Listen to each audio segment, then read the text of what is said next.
이 시간 함께 일어나셔서 하나님 말씀 함께 나누겠습니다. 오늘은 요한복음 강해설교 7번째 시간입니다. 요한복음 2장 13절부터 22절까지 있는 말씀을 함께 나누겠습니다.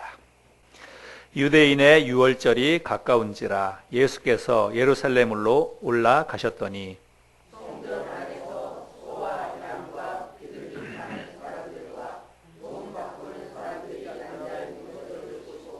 노끈으로 채찍을 만드사 양이나 소를 다 성전에서 내쫓으시고 돈 바꾸는 사람들의 돈을 쏟으시며 상을 엎으시고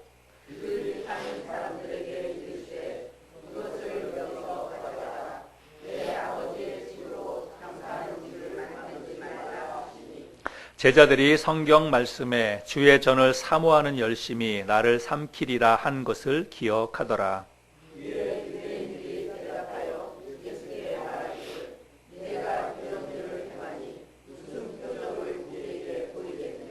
예수께서 대답하여 이르시되 너희가 이 성전을 헐라 내가 사흘 동안에 일으키리라.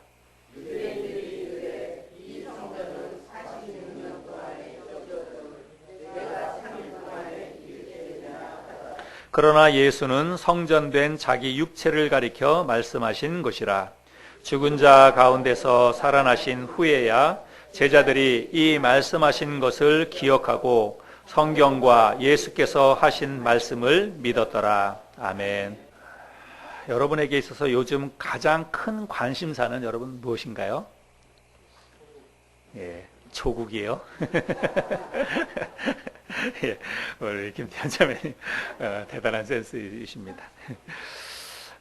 많은 사람들이 가장 큰 관심사가 건강이 아닐까 이런 생각이 듭니다.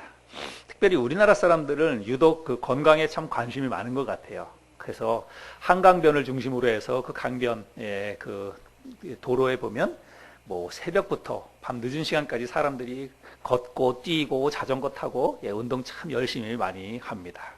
해외에 나가보면 우리나라 사람들처럼 이렇게 운동 열심히 하는 나라 사람들이 별로 없는 것 같아요. 예. 근데 우리나라 사람들은 진짜 뭐 아파트 그 공원에서도 그렇고 또 한강변에서도 그렇고 또 등산할 때도 보면 참 건강에 신경을 참 많이 쓰는 민족이다 이런 생각이 듭니다.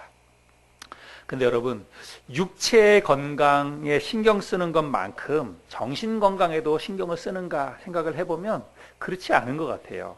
그런데 여러분 육체의 건강 못지않게 정신 건강도 굉장히 중요하잖아요.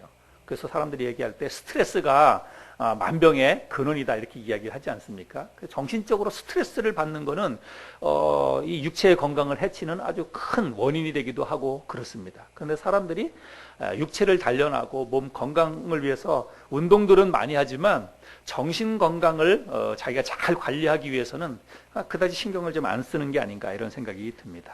그래서 정신 건강을 위해서도 우리가 특별히 뭐 독서라든지 아니면 묵상이라든지 공부라든지 자기 개발이라든지 이런 것들도 틈틈이 신경을 좀 많이 써야 되지 않을까 이런 생각이 듭니다. 우리가 보통 흔히 하는 말 중에 건강한 육체에 건강한 정신이 깃든다 이런 말을 하지요. 근데 이 말은 어원이 따로 있다고 합니다. 이 말은 로마의 고대 시인이었던 유베날리스라고 하는 사람이 한 말인데 이 사람이 이런 말을 했다네요. 건강한 육체에 건강한 정신까지 깃든다면 바람직한 일이다. 그러나 로마인들은 그렇지 않다. 너희들의 건강한 육체에 제발 건강한 정신이 깃들도록 기도하라. 그래서 그 당시에 이 로마 사람들은 이 육체를 단련하는 일에 엄청 혈안이 되어 있었다고 합니다. 그래서 우리가 뭐 스파르타쿠스, 뭐 300 이런 영화에 보면 사람들이 뭐 등치가 정말 좋잖아요. 체격들이.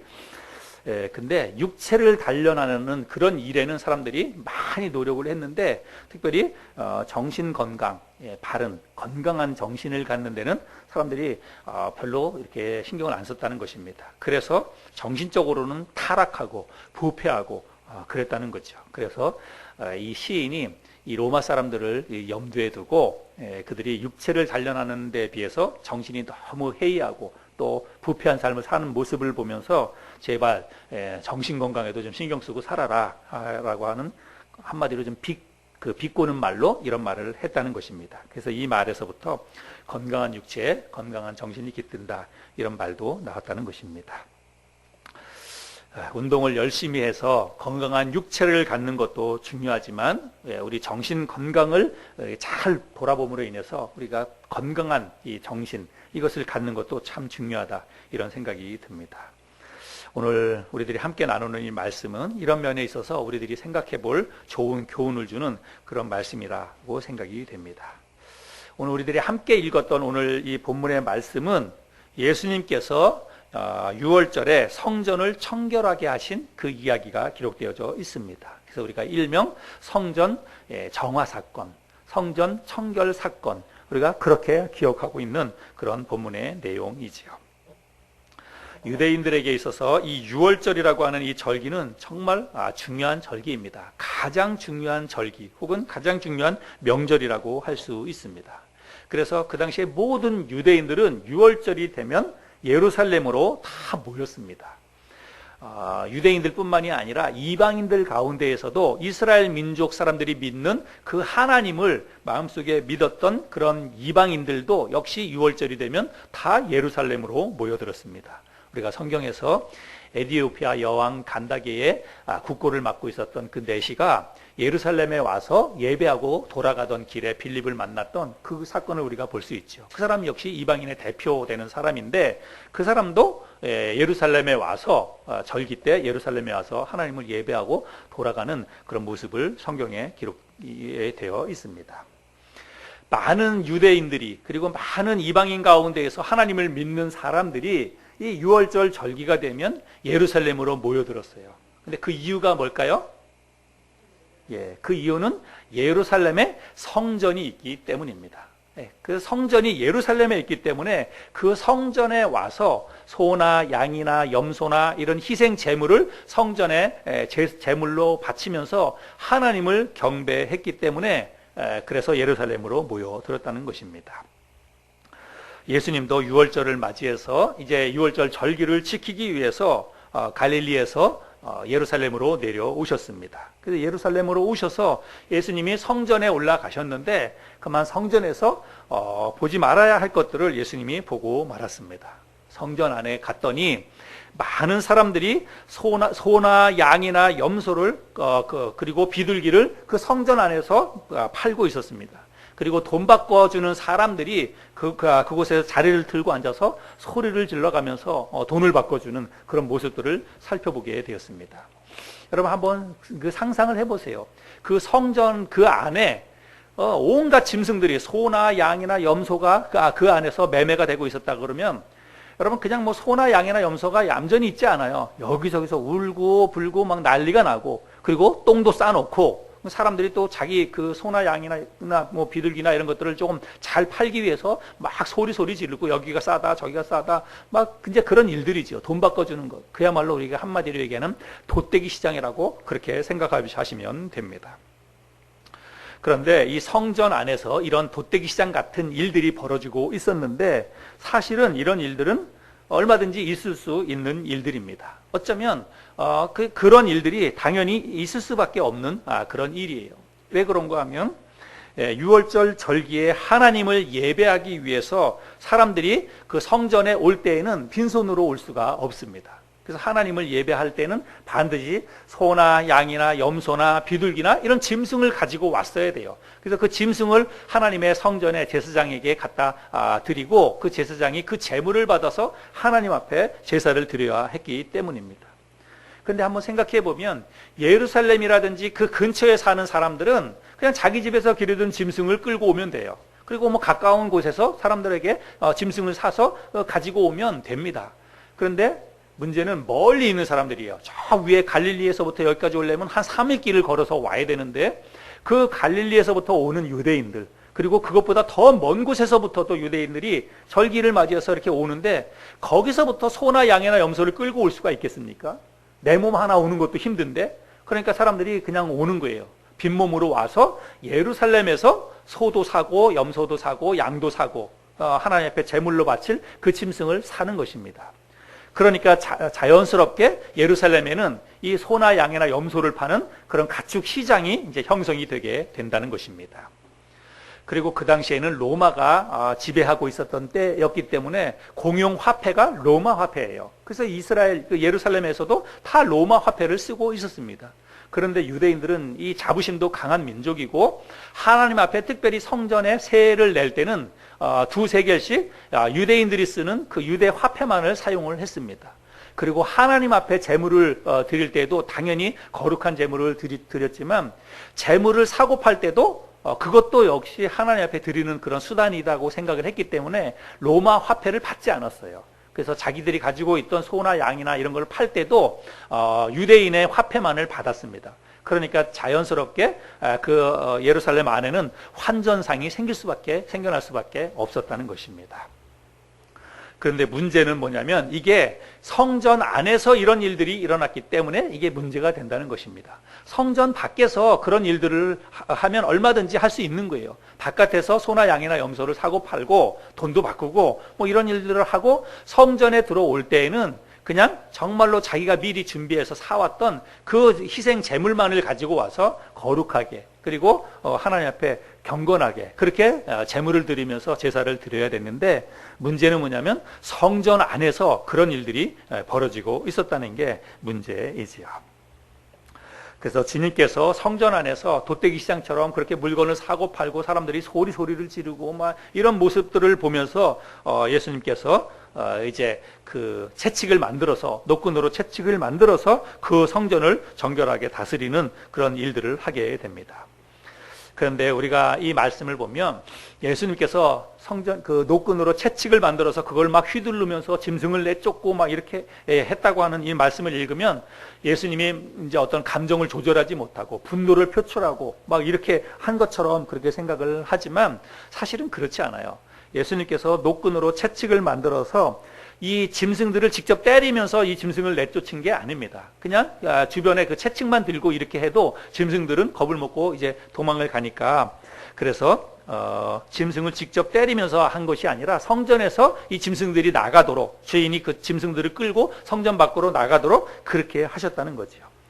돈 바꾸는 사람들의 상을 얻고 돈을 쏟고 이것도 상을 엎었다는 말도 그냥 그 자리에서 엎었다는 거예요. 돈을 엎으면서 확 돈을 이렇게 흩어버린 것이 아니라 그 자리에서 상을 이렇게 들러머 엎었다는 것입니다. 그러면 다시 주시면 되는 거예요. 돈 바꾸는 사람들이 자기 돈을 잊어버릴 리가 없는 것입니다. 다시 주셔서 가지고 나가면 되는 거고. 특별히 비둘기 파는 그런 사람들에게는 이것을 여기서 가지고 가라. 예수님께서 말씀만 그렇게 하셨습니다. 예를 들어서 비둘기 파는 사람들에게 그 어떤 뭐 새장이라든지 이런 것까지 엎었다면 그러면 이제 비둘기들이 다 날아가 버릴 테니까 그 사람들의 재산이 사실은 이제 흩어져 버리는 거죠. 그래서 예수님께서는 그렇게 하지 않았다는 것입니다. 그래서 예수님이 성전을 깨끗하게 하시는 그런 어떤 수단도 정말 질서 있게 그리고 그 사람들에게 피해가 가지 않도록 예수님이 그런 일들을 하는 것을 볼 수가 있습니다. 중요한 것은 뭐냐면 예수님께서 이 성전에서 매매하는 사람들을 성전에서 다 나가도록 그렇게 하시면서 예수님이 하신 말씀이 중요합니다. 예수님이 뭐라고 이 사람들에게 이야기를 하냐면 내 아버지의 집으로 장사하는 집을 만들지 말라. 예수님이 그렇게 말씀을 하셨습니다. 사람들은 하나님의 집인 성전을 장사하는 집, 시장터로 만들어 버렸습니다. 그래서 예수님께서 여기 이 집은 하나님의 집입니다. 하나님을 예배하는 것이고 그리고 하나님께 기도하는 하나님의 집입니다. 당신들이 이 하나님의 집을 어떻게 시장터로 만들어버릴 수 있습니까? 라고 얘기하면서 예수님께서 내 아버지의 집으로 장사하는 집을 만들지 말라 이렇게 이야기를 하셨다는 거죠. 그런데 우리가 가만히 생각해 보면 아마 처음부터 사람들이 그렇게 하지는 않았을 거다 이런 생각을 해보게 됩니다. 처음에는 아마 사람들이 멀리서 오는 사람들의 편의를 봐주기 위해서 성전 밖에서 짐승들을 이렇게 팔고 그리고 돈도 아마 성전 밖에서 이렇게 환전도 해주고 처음에는 아마도 그렇게 했을 거예요. 처음부터 그렇게 하지는 않았을 거라고 생각이 됩니다. 그래서 처음에는 좋은 의도로 사람들의 편의를 봐주고 그리고 멀리서부터 오는 사람들이 어떻게 그 짐승을 가지고 올 수 있습니까? 그리고 짐승이 없으면 또 하나님 앞에 제사를 드릴 수 없으니까 그래서 부득불 짐승을 요구하니까 짐승도 팔고 돈도 바꿔주고 그래서 좋은 의도로 그런 일들을 했을 거라고 생각이 됩니다. 그런데 이제 이게 차츰차츰 변질이 되어 버린 거지요. 왜 변질이 됐을까요? 그거는 욕심 때문입니다. 그렇게 하면서 자꾸 돈이 더 많이 생기고 그러다 보니까 그 물건 파는 일들도 더 많아졌고, 그리고 성전을 관리하고 있었던 이 제사장들도 그 성전 밖에서 하도록 처음에는 관리 감독을 잘 했을 텐데 조금씩 그들에게 뭔가 더 요구하고 또 그들에게 돈을 더 주면 또 더 잘해주고, 그러다 보니까 이제 성전 안에서까지 그 일들을 하도록 용납을 해주게 되었다는 것입니다. 그래서 결국은 사람의 욕심, 돈 욕심, 이것이 결국은 하나님의 성전을 시장터로 만드는 그런 결과를 빚게 되었다는 것이죠.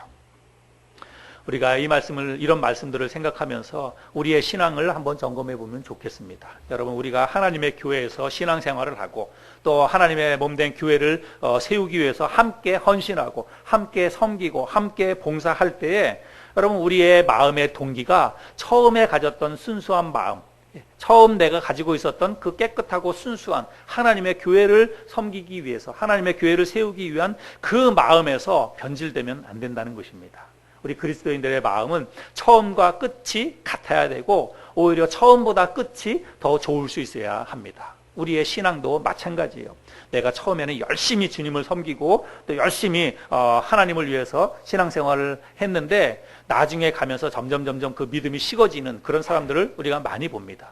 여러분, 그거는 별로 좋은 게 아니에요. 신앙은 처음에는 잘 모르고 처음에는 뭐 그냥 작게 시작을 했더라도 나중이 더 좋아야 되고 나중에 더 열심히 전도하고 열심히 주님을 섬기는 그런 형태로 가야지 이게 바뀌면 안 된다고 하는 것입니다. 매매하는 이 사람들의 상을 엎으시고 또 내쫓으시는 주님의 이 모습을 보면서 제자들이 뭐라고 얘기하냐면 17절 말씀을 보면 주의 전을 사모하는 열심이 나를 삼키리라 한 성경의 말씀이 기억이 났다. 이렇게 이야기를 하고 있죠. 17절 말씀에 보면 제자들이 성경 말씀에 주의 전을 사모하는 열심이 나를 삼키리라 한 것을 기억하더라. 이 말씀은 좀 어려운 말씀 구절입니다. 난해 구절인데요. 여기 주의 전을 사모하는 열심이 나를 삼키리라, 이 말은 구약 성경의 한 구절을 인용한 것입니다. 제자들이 주님께서 성전을 막 지어엎고 성전을 정결하게 하는 그 모습을 보면서 제자들이 이 말씀이 생각이 났다는 거예요. 주의 전을 사모하는 열심이 나를 삼키리라 했던 그 구약 성경 말씀이 생각이 났다는 것입니다. 근데 이 구약 성경 이 말씀은 누가 한 말이냐면 다윗이 한 말입니다. 시편 69편 9절에 했던 말씀인데 시편 69편 7절부터 11절까지에 있는 말씀을 한번 볼까요? 여러분 자막을 한번 보시고 한번 보겠습니다. 시편 69편은 다윗이 기록한 시인데 내가 주를 위하여 비방을 받았사오니 수치가 나의 얼굴에 덮였나이다. 내가 나의 형제에게는 객이 되고 나의 어머니의 자녀에게는 낯선 사람이 되었나이다. 주의 집을 위하는 열성이 나를 삼키고, 지금 여기 이제 그 말씀이 나오는 거죠. 주를 비방하는 비방이 내게 미쳤나이다. 내가 곡하고 금식하였더니 그것이 도리어 나의 육이 되었으며 내가 굵은 배로 내 옷을 삼았더니 내가 그들의 말거리가 되었나이다. 여러분 여기 이제 9절의 앞뒤 문장들을 살펴보면 다윗이 이 고백을 하는 거예요. 주의 전을 사모하는 열심이 나를 삼키리라 이렇게 이야기하고 있는데 이 말이 뭐냐면 주님을 사랑하는, 하나님을 사랑하는 그 열성과 그 믿음이 오히려 내 주변 사람들에게는 비방거리가 되고 내가 하나님을 열심히 잘 섬기는 것 때문에 나의 가족으로부터도 내가 왕따를 당하고 다른 내 주변에 있는 사람들에게도 그것 때문에 내가 곤경에 처하고 비방거리가 되었다. 그런 말입니다. 시편 69편 9절의 말씀은 그런 뜻입니다. 그런데 지금 예수님이 지금 여기 더럽혀진 성전을 정결하게 하는 그 모습을 보면서 제자들이 다윗이 했던 저 말이 생각이 났다는 거예요. 그러면 다윗이 한 이 말의 그 의미는 왜 제자들이 그 말씀이 이렇게 생각이 났을까요? 그거는 시장통이 되어버린 성전을 엎으시는 이 예수님의 모습을 보면서 다윗도 그렇게 하나님을 잘 섬기는 그런 믿음과 열성 때문에 주변 사람들에게 비방을 받고 그것 때문에 공경을 당한 것처럼 예수님도 하나님께 대한 열성과 그 믿음 때문에 곤경에 처하고 다른 사람들로부터 다윗처럼 똑같이 비방을 당하게 될 것이다. 그것을 이제 제자들이 이야기하는 내용입니다. 여러분 무슨 말씀인지 아시겠어요? 예. 예수님께서 지금 성전을 뒤엎으시는 그 이유는 뭐냐면 하나님을 예배하는 성전이 시장터가 되어버렸기 때문에 예수님께서는 이걸 도저히 눈뜨고 볼 수가 없는 것입니다. 하나님께 대한 열심과 하나님께 대한 뜨거운 그런 믿음 때문에 그 성전을 정결하게 하는 그런 일들을 할 수밖에 없었다는 거예요. 그런데 그렇게 예수님은 어떤 하나님에 대한 사랑과 믿음으로 그 일들을 하지만 그 일로 인해서 다른 사람들에게는 비방을 당하고 또 곤경에 처하게 될 것이다 라고 하는 것입니다. 18절에 있는 말씀을 보면 예수님께서 이제 곤경에 처하게 되는 그런 내용들을 살펴볼 수가 있습니다. 18절 말씀에는 이에 유대인들이 대답하여 예수께 말하기를 내가 이런 일을 행하니 무슨 표적을 우리에게 보이겠느냐. 우리가 읽었던 이 개역 개정 성경 말씀은 이 말씀을 이제 정확하게 우리가 이해하기는 좀 어렵습니다. 근데 공동 번역 성경에 보면 이렇게 번역하고 있습니다. 그때의 유대인들이 나서서 당신이 이런 일을 하는데 당신에게 이럴 권한이 있음을 증명해 보시오. 도대체 무슨 기적을 보여주겠소 하고 예수께 대들었다. 예. 그래서 예수님이 성전을 다 뒤집어 엎으니까 유대인들이 당신이 무슨 권한으로 이렇게 하느냐라고 하는 거예요. 그러면서 당신이 이렇게 할 수 있는 권한이 무엇이 있는지 진짜 그런 권한을 하나님으로부터 받았다면 우리에게 어떤 표적을 한번 보여봐라. 그러면 우리가 당신의 권한을 인정해 주겠다라고 하면서 대들었다는 거예요. 그래서 실제적으로 예수님이 성전을 정결하게 하는 그 일을 통해서 사람들에게 이미 비방을 당하고 이렇게 지금 공격을 당하는 이런 모습들을 우리가 살펴볼 수가 있습니다. 이 유대인들이 예수님에게 뭘 요구하고 있습니까? 표적을 보여보라는 거예요. 당신이 지금 이렇게 하고 있는 그런 표적을 하나님으로부터 무슨 표적을 받았는지 한번 표적을 보여봐라. 그러면 우리가 당신의 권한을 인정해 주겠다. 그런 뜻이지요. 유대인들은 가만히 보면 참 표적을 좋아합니다. 성경 말씀에도 유대인들은 표적을 구한다 그랬는데 유대인들은 표적을 참 좋아합니다. 그래서 표적을 한번 보여주면 우리가 믿겠다는 거예요. 근데 여러분 이 표적을 좋아하는 게 어디 유대인들 뿐이겠습니까? 오늘날 그리스도인 저와 여러분들은 어떤지 모르겠어요. 우리가 신앙생활 하면서 때로는 정말 하나님이 살아계신지 정말 하나님이 우리와 함께하고 계시는지 하나님의 능력을 또 하나님의 은혜를 우리의 삶 가운데 한번 보여달라고 우리가 그렇게 요구하고 그렇게 기도하는 때가 우리들도 많이 있잖아요. 또 때로는 정말로 그런 마음이 들 때가 있어요. 하나님이 한번 기적을 좀 보여달라고 하나님이 살아계시고 하나님의 능력 가운데 행하시는 것들을 한번 눈으로 볼 수 있게 해달라고 우리가 그런 마음이 들 때가 많이 있지요. 근데 제가 지난주에 우리가 표적에 대해서 말씀을 제가 드렸는데 여러분 표적이라고 하는 것은 우리가 그냥 단지 미라클, 기적으로만 생각하면 안 됩니다. 이 표적이라고 하는 것은 실체를 가리켜주는 지시, 표지판이다 제가 그렇게 말씀을 드렸죠. 그래서 여러분 우리는 표적을 구하지 말고 표적을 행하시는 주님을 우리가 볼 수 있어야 됩니다. 표적 자체는 사실은 그거는 아무것도 아닙니다. 표적을 행하시는 예수 그리스도가 정말 본질이고 예수 그리스도가 능력이라고 하는 것이죠. 그래서 우리가 표적을 구하는 신앙보다는 표적을 행하시는 주님께 집중할 수 있는 주님을 관심을 더 가질 수 있는 그런 신앙생활을 해야 된다. 우리가 지난주에 그런 말씀을 드렸죠. 이 유대인들이 당신이 뭔가 우리에게 표적을 한번 보여줘라 이렇게 요구했을 때 주님께서 뭐라고 말씀을 하시냐면 이 성전을 헐어라. 그러면 내가 3일 만에 다시 성전을 일으킬 것이다. 이렇게 이야기를 합니다. 그런데 지금 예수님께서 이 사람들에게 이야기할 때는 지금 여기에는 진짜로 성전에서 이런 일들을 하고 있는 것입니다. 지금 이 성전은 예루살렘에 세워진 성전인데 이 성전은 헤롯 성전이라고 하는 그 성전입니다. 헤롯이라고 하는 이 유대 지방에 있었던 이 왕이 유대인들로부터 환심을 사기 위해서 성전을 지어줬어요. 그들은 성전에 모여서 하나님을 예배하는 그런 사람들이기 때문에 자기가 정치, 지도, 어떤 지도력을 인정받고 사람들에게 인정받는 지도자가 되기 위해서 그 오랜 시간을 거쳐서 이 성전을 헤롯이 지어줬다는 것입니다. 그래서 헤롯 성전이라고 이렇게 부르는 거예요.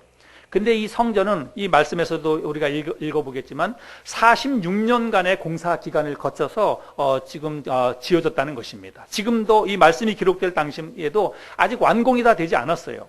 그러니까 여러분 46년 동안 지어진 이 성전인데 그 성전을 보면서 예수님께서 뭐라 그러냐면 이 성전을 헐어버려라. 그러면 내가 3일 만에 다시 세워질 것이다. 이렇게 이야기를 하는 것입니다. 그러니까 사람들이 그 말을 듣고 아니 46년 동안 지은 성전을 당신이 무슨 용 빼는 재주로 3일 만에 다시 일으켜 준다는 말씀입니까? 이렇게 이야기를 하지요.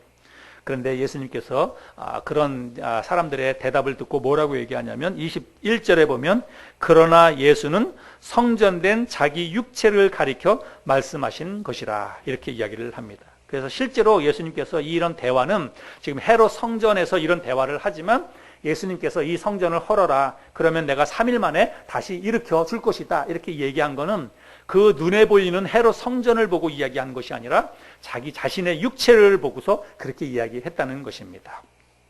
사람들이 이게 무슨 말인지 다 깨닫지 못했어요. 그런데 나중에 예수님께서 십자가에 달려 돌아가시고 죽은 지 3일 만에 부활한 그것을 보고 제자들이 그때 예수님이 하셨던 말씀이 바로 이 말씀이구나. 예수님이 자기의 몸을 가리켜서 성전이라고 말씀하셨고 그리고 자기가 죽은 다음에 3일 만에 다시 부활하는 것을 예수님께서 말씀하신 것이구나. 그때 가서 깨달았다고 하는 것이죠. 그래서 예수님께서는 표적을 구하는 이 사람들에게 자기 자신이 십자가에 달려 죽을 것이지만 죽은 지 3일 만에 나는 다시 살아날 것이다 라고 하는 그런 말씀으로 이 대답을 하셨다는 거예요. 그런데 사실은 여러분 사람들이 표적을 구할 때 눈앞에 보이는 그 어떤 전혀 기대하지 못했던 사람의 생각과 사람의 어떤 상식으로는 일어날 수 없는 일들이 일어나는 것을 보고 사람들은 표적이다, 기적이 일어났다 그렇게 이야기를 하지요. 그런데 여러분 이 세상의 기적 가운데 가장 큰 기적은 어떤 기적일까요?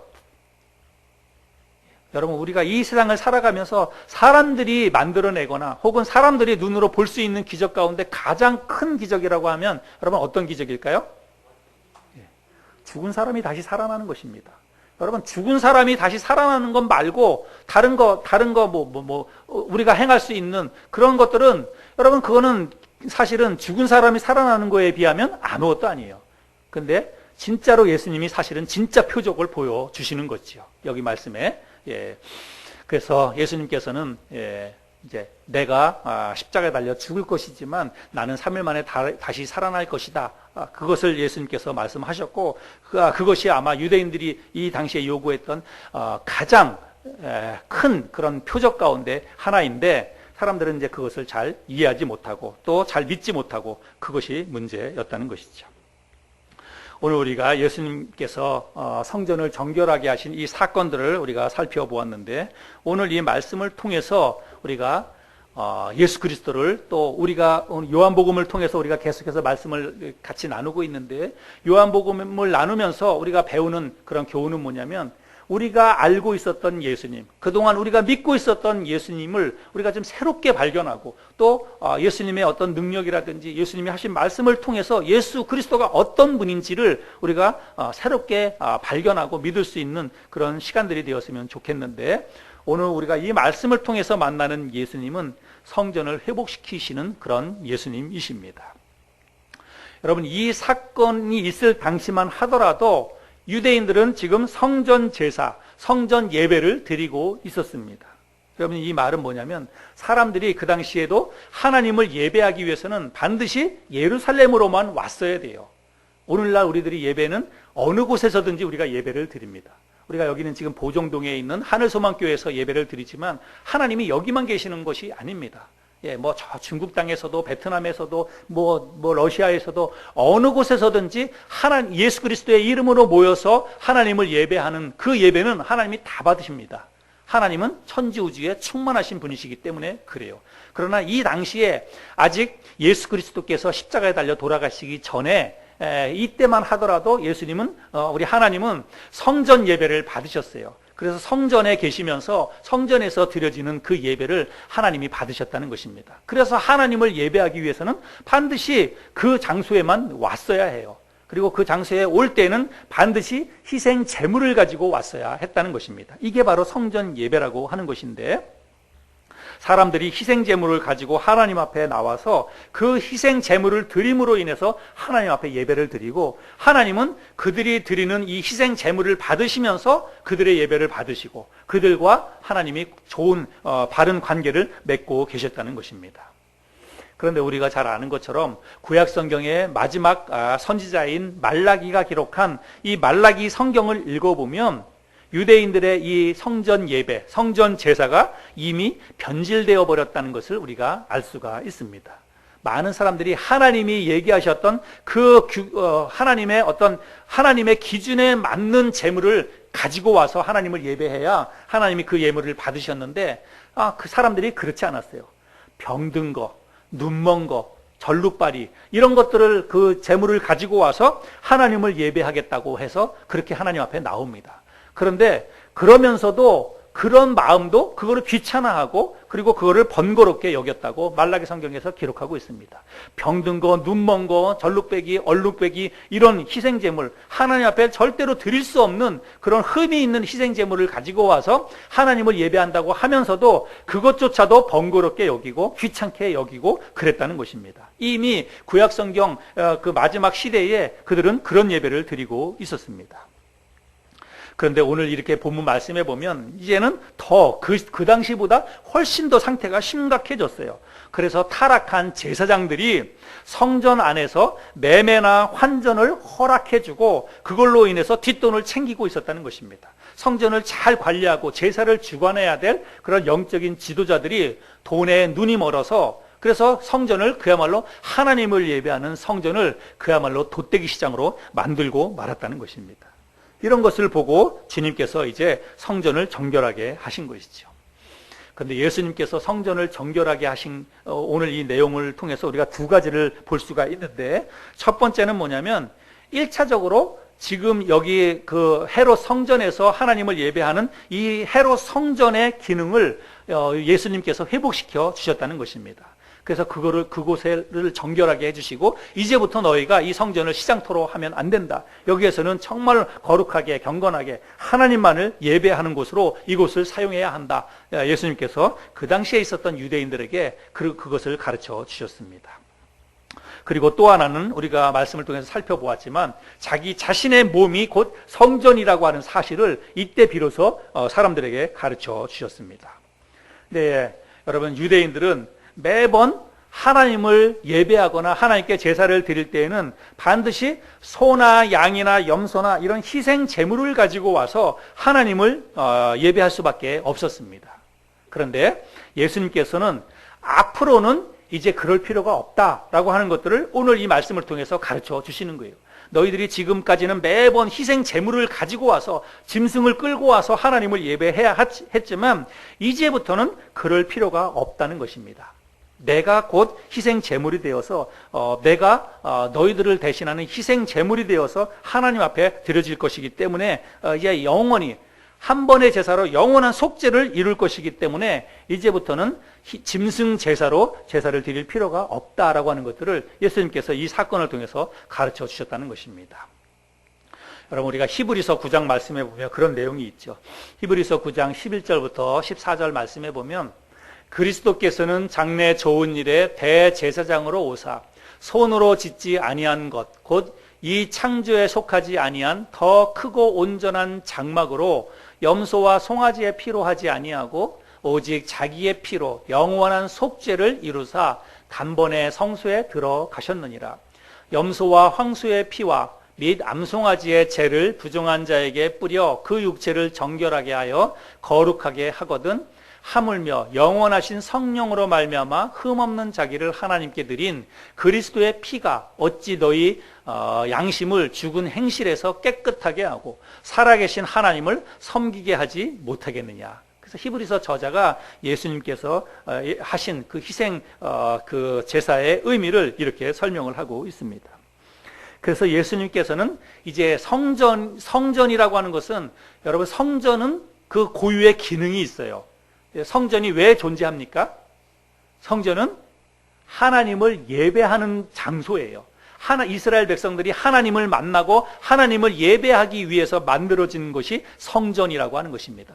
그런데 그 성전이 하나님을 예배하고 하나님께 제물을 드리기 위한 그런 장소가 아니라 사람들의 이익의 수단이 되어서 그 시장터가 되어버렸기 때문에 예수님께서는 그 기능을 되바꾸기 위해서, 되돌려 놓기 위해서, 회복시켜주기 위해서 그 노끈으로 채찍을 만들어서 성전을 정결하게 해 주셨다는 것입니다. 그게 성전 기능을 회복하는 하나의 사건이었고, 또 하나는 뭐냐면 이제 매번 그렇게 짐승 제물을 가지고 와서 그렇게 제사를 드려야 됐지만 이제는 자기 자신의 이 육체의 몸을 하나님 앞에 거룩한 제물로 한 번에 드림으로 인해서 이제는 번거롭게 짐승 제물로 하나님을 예배하는 그것을 예수님이 폐하셨다는 것입니다. 그래서 하나님을 예배하고 하나님을 만나는 그런 어떤 길을 예수님께서는 이제 완전히 당신의 육체를 통해서 사람들에게 하나님께 나아갈 수 있는 새로운 길을 예수님이 만들으셨다는 것입니다. 이게 바로 완벽한 성전 기능의 회복이라고 볼 수 있지요. 그래서 이제부터는 예수님이 십자가에 물론 이제 이 당시만 하더라도 아직 십자가에 달려 돌아가시기 전이니까 조금 있다가 있을 그런 일이긴 하지만 예수님께서 그런 길을 마련하기 위해서 이 땅에 오셨다는 사실을 우리가 이 말씀을 통해서 알 수 있습니다. 그래서 이제는 짐승 제물, 피를 뿌리는 그 희생 제사가 아니라 예수 그리스도를 통해서 하나님 앞에 나아갈 수 있는 길이 열리게 되었다는 그런 말이죠. 이런 내용은 에베소서에 기록이 되어 있는데 에베소 2장 말씀해 보면 그때 너희는 그리스도 밖에 있었고 이스라엘 나라 밖에 사람이라 약속의 언약들에 대하여는 외인이요 세상에서 소망이 없고 하나님도 없는 자이더니 이제는 전에 멀리 있던 너희가 그리스도 예수 안에서 그리스도의 피로 가까워졌느니라. 이거는 이제 사도 바울이 이방인에게 하는 말이지만 이방인들은 유대인들과도 너무 거리가 멀리 떨어져 있었고 하나님과도 그들은 가까이 갈 수 없는 사람들이었습니다. 그러나 예수 그리스도께서 십자가에 달려 돌아가심으로 그리스도의 피가 이방인과 유대인의 사이도 가깝게 했을 뿐만이 아니라 하나님으로부터 멀리 떨어져 있었던 그 이방인들이 하나님 앞에 가까이 나아올 수 있는 길이 열렸다는 것입니다. 그리스도의 피가 그렇게 했다는 것이죠. 또 16절에도 보면 또 십자가로 이 둘을 한 몸으로 하나님과 화목하게 하려 하심이라 원수된 것을 십자가로 소멸하셨다 이렇게 말씀하고 있습니다. 여러분 우리는 태어날 때부터 사실은 우리 안에 죄를 가지고 태어나기 때문에 이 땅에 있는 모든 사람들은 근본적으로 하나님과 원수된 그런 입장이었습니다. 우리 안에 죄가 있기 때문에 우리가 하나님을 믿지 않고 하나님을 대적하던 그런 죄인이었죠. 그러나 예수 그리스도의 피로 말미암아서 이제는 우리가 하나님과 하나가 될 수 있었다라고 이야기를 하고 있습니다.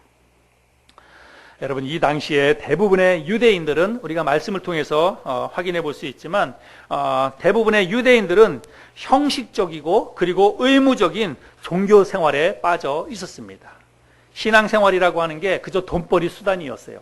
그래서 특별히 이 제사를 관장하고 있었던 제사장들과 레위 사람들과 유대인들이 먼저 타락했습니다. 그래서 이 사람들이 소나 양 같은 거를 팔면서 돈을 받고 그리고 돈을 바꿔주면서 그 이익을 챙기고 그래서 순수한 목적으로 하나님을 예배하는 것이 아니라 돈벌이 수단으로 자기의 신앙생활을 활용했다는 것입니다. 그리고 신앙이라고 하는 것은 그저 하나님 앞에 복받는 수단으로 기복신앙으로 그들의 신앙이 변질되어 버렸다는 것을 우리가 알 수 있습니다. 근데 여러분 그런 것이 어떻게 신앙생활을 돈벌이 수단으로 활용을 하거나 아니면 복받는 수단으로 뒤바꿔 버리는 것이 여러분 이 당시의 사람들 뿐이겠습니까? 여러분 오늘날 그리스도인, 오늘날 교회와 오늘날 그리스도인 다른 사람 얘기할 것도 없이 우리 자신들을 돌아볼 때 여러분 우리의 모습은 정말 정결하고 깨끗하고 처음에 구원받았던 그 순수한 믿음과 마음을 우리가 간직하고 있는가 우리 자신들의 모습을 한번 돌아봤으면 좋겠습니다. 오늘 우리가 이 말씀을 통해서 오늘 이곳에 우리 주님이 오신다면 오늘 이곳에 주님이 오시고 또 오늘 주님이 나의 삶 가운데 찾아오신다면 나의 상을 보고 나의 신앙생활의 모습을 보고 주님이 과연 어떻게 하실까? 내 상을 둘러먹지 않으실까? 우리 자신들의 모습을 오늘 점검해 보았으면 좋겠습니다. 성경은 구원받은 모든 그리스도인들을 향해서 뭐라고 얘기하냐면 너희가 하나님의 성전이라고 이야기하고 있습니다. 고린도전서 6장 19절 20절에서 그렇게 말씀하고 있는데 우리 같이 한번 읽어볼까요? 시작. 너희 몸은 너희가 하나님께로부터 받은 바 너희 가운데 계신 성령의 전인 줄을 알지 못하느냐.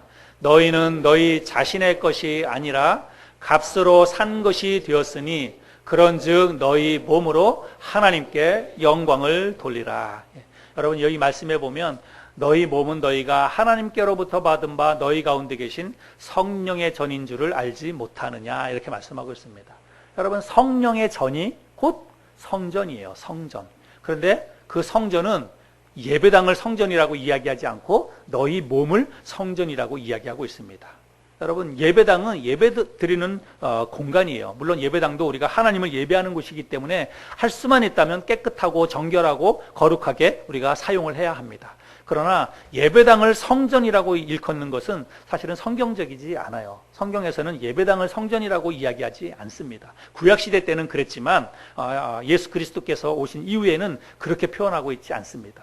대신 무엇을 성전이라고 이야기하냐면 구원받은 백성들, 구원받은 하나님의 사람들을 성전이라고 이야기하고 있습니다. 여러분 그러면 오늘 내 자신이 성전이에요. 내 몸과 내 마음이 성전입니다. 왜 성전이냐면 내가 거룩하게 살기 때문에 내가 성전이 아니라 내가 예수 그리스도를 마음속에 받아들였기 때문에 하나님의 성령이 내 안에 들어오셨기 때문에 내가 성전이라는 것입니다. 그러면 내 성전의 상태는 지금 어떤지, 오늘 예수님이 이 내 성전에 오셔서 보신다면 과연 어떤지 한번 우리 자신의 이 상태를 한번 돌아봐야 한다는 것입니다. 이 당시에 예루살렘 성전 안에서 소를 팔고 양을 팔고 비둘기를 팔고 돈을 바꿔주고 그야말로 돗대기 시장이 되어버렸던 것처럼 우리 자신의 몸과 마음도 혹시 그런 모습은 아닌지 우리 각자가 오늘 이 말씀을 통해서 자신의 모습을 또 자신의 신앙을 점검해 볼 수 있기를 바랍니다. 제가 서두에 그런 말씀을 드렸죠. 건강 얘기하면서 많은 사람들이 육체의 건강을 많이 신경을 쓰는데 그것에 비해서 정신 건강은 별로 신경을 안 쓰는 것 같다 이렇게 말씀을 드렸죠. 근데 여러분 현대 그리스도인들의 신앙의 상태가 그렇지 않은가 이런 생각이 듭니다. 여러분 우리가 정말 먹고 사는 문제가 너무 급하고 먹고 사는 문제 또 혹은 어떻게 하면 이 세상을 조금 더 편하게 그리고 조금 더 즐겁게 그리고 조금 더 좀 안락한 삶을 살 수 있을까 온통 우리의 관심사가 거기에 가 있는 게 아닌가 이런 생각이 듭니다. 그것에 비해서 내 영혼 정말 내가 하나님과 밀접한 관계 속에 있는지 내 마음의 상태 그리고 내 믿음의 상태가 정말 하나님 보시기에 깨끗하고 정결하게 거룩하게 그리고 차분하고 조용하게 잘 관리가 되고 있는지 한번 우리 자신을 비교해 봤으면 좋겠어요. 마치 그냥 일상생활에 너무 분주해가지고 그냥 세상살이가 너무 바쁘고 정신없이 살아감으로 인해서 차분히 앉아서 하나님 앞에 내 영혼을 살피고 그 내 영혼을 돌아보고 그리고 하나님 앞에 예배하는 그런 심령으로 내 마음의 상태를 잘 간직하고 관리해 가고 있는지 한번 돌아볼 때 참 많이 부족하다 이런 생각이 듭니다. 그래서 내 생각이 너무 바쁘고 너무 분주하고 세상 일에 온통 정신을 빼앗기고 살아가고 있다면 지금 내 성전이 바로 이 시장터라고 하는 것입니다. 하나님을 예배하는 그런 일에는 관심이 없고 그냥 이 세상살이에만 너무 분주하게 살아가고 있거나 또 세상의 어떤 즐거움과 쾌락에만 내 몸과 마음이 빠져 있다면 여러분 지금 내 성전이 시장터가 되어버렸다는 사실입니다.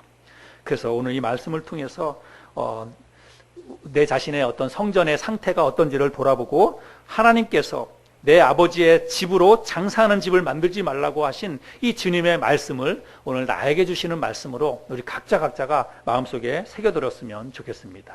그래서 주님께서 채찍으로 짐승들을 내몰고 돈 바꿔주는 사람들의 상을 엎었던 것처럼 여러분 우리 스스로 내 자신이 만약에 뭔가 복잡하고 그리고 너무 분주하고 그리고 좀 쓸데없는 것으로 가득 채워져 있는 내 어떤 영혼의 상태라고 한다면 우리 스스로 그런 것들을 몰아내버리고 정말 거룩하고 정결하고 그리고 차분하고 조용한 가운데 하나님의 말씀을 묵상하고 하나님 앞에 제사 드릴 수 있는, 하나님 앞에 예배 드릴 수 있는 그런 거룩한 성전이 될 수 있도록 우리의 몸과 마음을 잘 관리하고 잘 유지함으로 인해서 하나님과 좋은 관계 속에 살아갈 수 있는 저와 여러분 모두가 될 수 있기를 바랍니다.